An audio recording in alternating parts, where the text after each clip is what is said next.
오케이. 네, 잘 지내고 계시죠? 네, 오랜만이죠? 자, 날씨가 엄청나게 추운 것 같습니다. 온도가 확 떨어졌죠? 자, 오늘은 한 3분간만 우리 이재명 도지사님 어떻게 살고 계시는지, 그리고 이재명 도지사를 20대 대통령으로 만들려면 여러분들이 어떻게 하셔야 되는지 한번 간단하게 제 생각 한번 말씀드려보도록 하겠습니다. 생각나는 대로. 자, 어젠가요? 어제 더불어민주당에서 그제 더불어민주당에서 카톡이 왔어요. 투표를 하라고. 권리당원들은 아마 투표를 했을 거예요. 물론 당원들도 1,000원씩 6개월 이상 안 내시는 그냥 당원들도, 일반 당원들도 투표를 했는지는 잘 모르겠습니다. 그런데 투표를 하라고 왔어요.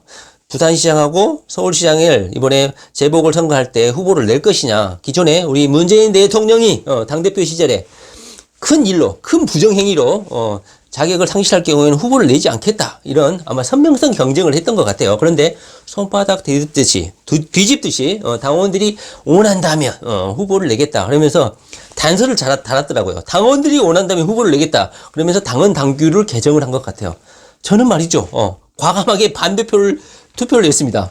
이건 아니다. 국민들 면목이 있지. 물론 국민들이 붕어 대가리이고 멍청한 대중인들이기는 하지만 이렇게 하는 것은 조금 낯간지럽고 부끄럽고 아마 민심을 약간은 좀 이반시킬 수도 있다. 이렇게 좀 생각해서 반대표를 넣었는데 결과가 어떻게 됐습니까? 후보를 내라가 85%에 육박했습니다. 그러면서 저는 생각했어요. 사람들이 나만큼 순수하지는 않구나. 그리고 당원의 대부분은 친문 세력들이 장악을 하고 있구나. 그러면서 느낀 점이 뭡니까? 이재명 도지사가 더불어민주당의 대권 후보가 되는 것은 상당히 어렵겠구나. 저는 이재명 도지사를 응원하시는 분들이라면 당연히 이 당헌 당규 개정, 서울시장, 그 다음에 부산시장, 이 성추문 때문에 자리를 낙마했던, 그리고 목숨까지 잃었던 이 자리는 내지 않는 것이 맞다고 생각하는데, 어찌 보면 서울시장하고 부산시가 워낙 덩어리가 큰 거니까 욕심이 좀 나긴 하죠.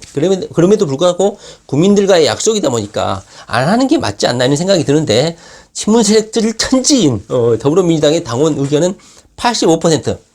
제가 생각하기에는 100%에서 약 15%는 이재명 지지다. 그 다음에 85%는 아마 친문 세력들, 극문 세력들이 아닌가 하는 생각이 듭니다. 여러분들은 어떻게 생각하십니까? 제가 그래서, 이재명 도지사는 이 부산시장, 서울시장 후보에 대한 논란이 있을 때 입장을 표현한 적이 있었죠. 우리 시정 잡배라든가 어디 시정 상인들, 장사꾼도 아니고 국민들과의 약속을 이렇게 헌신짝처럼 버리면 되느냐. 이렇게 말씀하신 적이 있었죠. 그러니까 이재명을 응원하시는 분들은 약간 바른 입장, 원리 원칙 입장에서 아마 반대표를 던지셨을 거라고 생각해요. 그럼에도 불구하고 친문 세력들은 부산시장, 서울시장 내야 된다고 몰표를 줬다 이 말입니다. 그러다 보니까 어제 당대표가 떳떳하게 말을 했죠. 당원들이 원한다. 당원들이 원하니까 후보를 내겠다. 이렇게 철판을 깔고 말씀을 하셨죠. 자, 이런 상황입니다. 자, 더불어민주당의 대권 후보는 어떻게 선출이 된다고요? 자, 80% 가까이가 대의원 권리당원의 의견입니다. 100%에서 80%의 의견이 더불어민주당 대권 후보를 결정한다 이 말입니다. 그 진영이 결정이 된 것 같아요. 친문 세력, 이재명 지지 세력. 거의 한 85% 이상은 친문 세력이다. 그래서 이재명 도지사가 더불어민주당 후보가 되기는 상당히 힘들겠다. 이런 생각이 드는 겁니다. 그래서 이재명을 열심히 극렬히 응원하시는 분들이 이재명을 더불어민주당에서 탈당해서 독자 후보로 나와라. 이렇게 요구하시는 게 뭐 틀린 말은 아니다. 그런데 이재명 도지사도 어제 이 더불어민주당의 결과를 보고 당론이 결정이 됐으니까 이제 수긍을 해야 되지 않겠냐. 이렇게 한 템포 수그리기는 했지만 이런 식이라면 이재명 도지사가 더불어민주당 대권 후보가 되기는 난망하다. 이런 생각이 듭니다. 제가 권리당원 가입하시라 이렇게 계속 촉구를 하고는 있지만 지금 내년 2021년 9월에 아마 대권 후보가 결정될 것인데 권리당원이 되려면 6개월 정도 그 신분을 유지해야 되거든요. 1,000원씩을 6개월 이상 유지를 해야 돼요. 그리고 저도 한번 신청을 해보니까 당원 가입을 권리당원으로 신청을 했다고 해서 바로 되지가 않는 것 같아요. 한 3주 정도 무슨 심사 기간이 있는지는 모르겠지만 바로 내가 신청한다고 해서 일반 당원의 자격이 유지되고 이런 것도 아닌 것 같아. 접수 절차상에 어떤 복잡한 그런 절차가 있는지는 모르겠는데 2주, 3주 걸리는 것 같아요.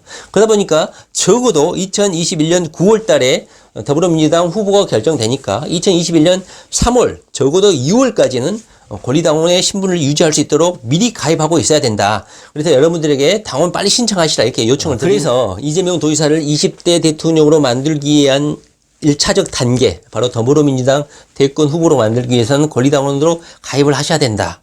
그런데 약간 좀 제 생각은 좀 부정적입니다. 왜냐면 이 권리당원 가입해서 이재명을 만들자, 대통령 만들자, 이런 것이 어떤 조직적인 어떤 바람, 이런 흐름으로 만들어지지 않는 이상은요, 현재 더불어민주당의 거의 85%에 육박하는 친문 세력들을 거의 압도하는 수준의 이재명 도지사의 지지율이 돼야 되거든요. 이 민주당 내에서. 그런데 아직까지 이런 바람이 불고 있지 않고 고만고만 한두 명씩 권리당원 가입해가지고는 난망하지 않나, 이런 약간은 부정적인 생각이 들어서 안타까움이 좀 듭니다. 자, 그리고 어제는요, 뭐, 개그우먼이죠. 박지선이가 극단적인 선택을 해가지고 큰 충격을 줬죠. 그래서 모르는 겁니다. 멘탈이 그렇게 강할 것 같고, 자신의 외모라든가 어떤 피부에 대해서 우승으로 승화했던 분이신데, 그 속병, 그 외면, 그 내면에서 벌어지고 있는 것은 알 수가 없는 것이죠. 자, 이재명 도지사도 마찬가지죠. 우리가 겉으로 보는 이재명 도지사의 모습은 어떤 겁니까? 강하고 어떤 위압이라든가 위험이라든가 도전이 있을지라도 이재명 도지사가 그것을 극복해내는 강력한 멘탈이 있을 거라고 생각하지만, 이재명 도지사도 고백을 했었죠. 검찰 수사 단계에서 억울함, 치욕, 이런 거에 대해서 많이 언급을 하셨어요. 그러다 보니까 1시간 전에 이재명 도지사가 페이스북에 올린 글을 보면 검찰 개혁에 대한 소신이 아주 확실한 것 같습니다. 물론 이재명을 응원하시는 분들은 어떤 생각을 하고 계시는지는 모르겠습니다. 공수처에 아마 대부분 반대하시는 분들이 많은 것 같은데, 저는 그 부분에 대해서는 이해를 못하겠다. 노무현 대통령 시절부터, 김대중 시절부터 공수처에 대한 이야기가 계속 거론이 되어 왔고, 그것이 현재 결과물로 열매를 맺으려고 하는데, 갑자기 이재명을 응원하시는 분들이 반대하는 이유를 제가 좀 이해하기 곤란하다, 힘들다, 이런 말씀을 드린 적이 있죠. 물론 그것이 현재 문재인 정부에 대해서 문재인 정부가 이재명 도지사를 괴롭힌 그 과거 전력, 이것 때문에 아마 불신하고 있는 것 같긴 한데, 이재명 도지사의 검찰개혁 공수처 설치에 대한 소신은 아주 확실한 것 같아요.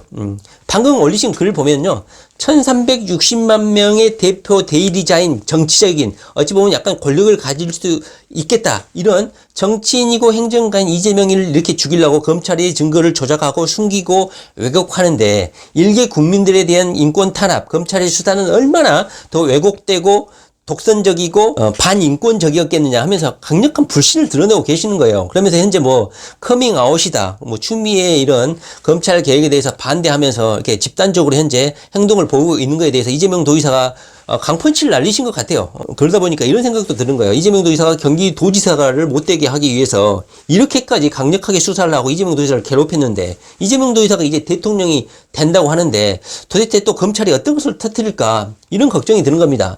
물론 우리가 좋아하는 윤석열 검찰총장하고, 그 다음에 지난 10년 동안 보수 정권에서 임명되어 왔던, 10년 동안 임명된 그냥 지난 보수 정권에 충성을 하는 그런 정치 검찰들을 많이 임명해 왔을 거 아닙니까?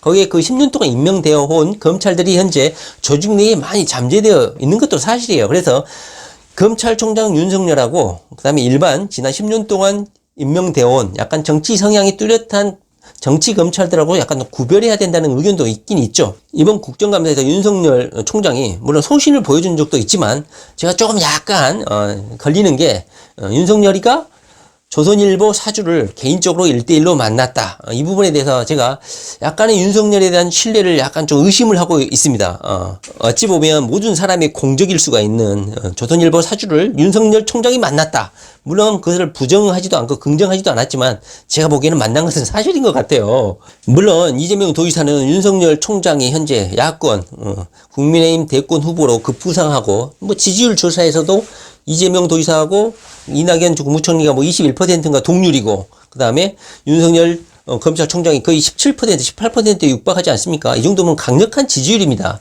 이재명 도지사가 뭐 웃기는 현상이다 이러면서 약간 좀 비소하고는 있기는 하는데요, 저는 무시할 수 없는 지지율이라고 생각이 들어요. 이재명 도지사가 윤석열 검찰총장이 웃기는 사람이다, 웃긴 사람이다, 이런 뜻이 아니고, 현재 국민의힘의 강력한 대권 후보로 드러나고 있는 것이, 올라서고 있는 것이, 현재 국민의힘 대권 후보가 고만고만하고 별 볼 일 없고, 현재 문재인 정부에 약간 반대되는 입장이라든가 스탠스를 보여주니까 국민의힘이 윤석열 검찰총장을 이렇게 지지하고 있는 이런 현상이 상당히 웃기는 상황이다. 그러면서 검찰 개혁의 필요성을 더 부각시키고 있다, 이렇게 이재명 도지사는 검찰 개혁에 대해서 확실한 소신을 가지고 있는 것 같습니다. 아마 이 부분에 대해서는 이재명을 지지하시는 분들하고 약간 많은 간극의 의견 차이가 있지 않을까 하는 생각이 또 들어요. 개인적인 생각에는요, 검찰 개혁을 지지하고 있습니다. 비근한 예로 뭐 윤중천 사건도 있지 않습니까? 윤중천 김학의 사건 있지 않습니까? 검사인 김학의한테 성접대를 하고 심지어는 사진까지 있지 않습니까? 사진, 얼굴이 드러나 있는 거. 심지어는 검찰이 이것은 김학의 얼굴이 아니다, 이런 황당한 논리로 불기소 처리를 하지 않았습니까? 다시 말하면 검찰의 이런 말도 안 되는 선별적 기소, 이런 문제점들이 많이 노정이 되어 있고, 검찰 개혁은 저는 거스를 수 없다. 이재명 도지사의 의견이 맞다, 저는 이렇게 생각합니다.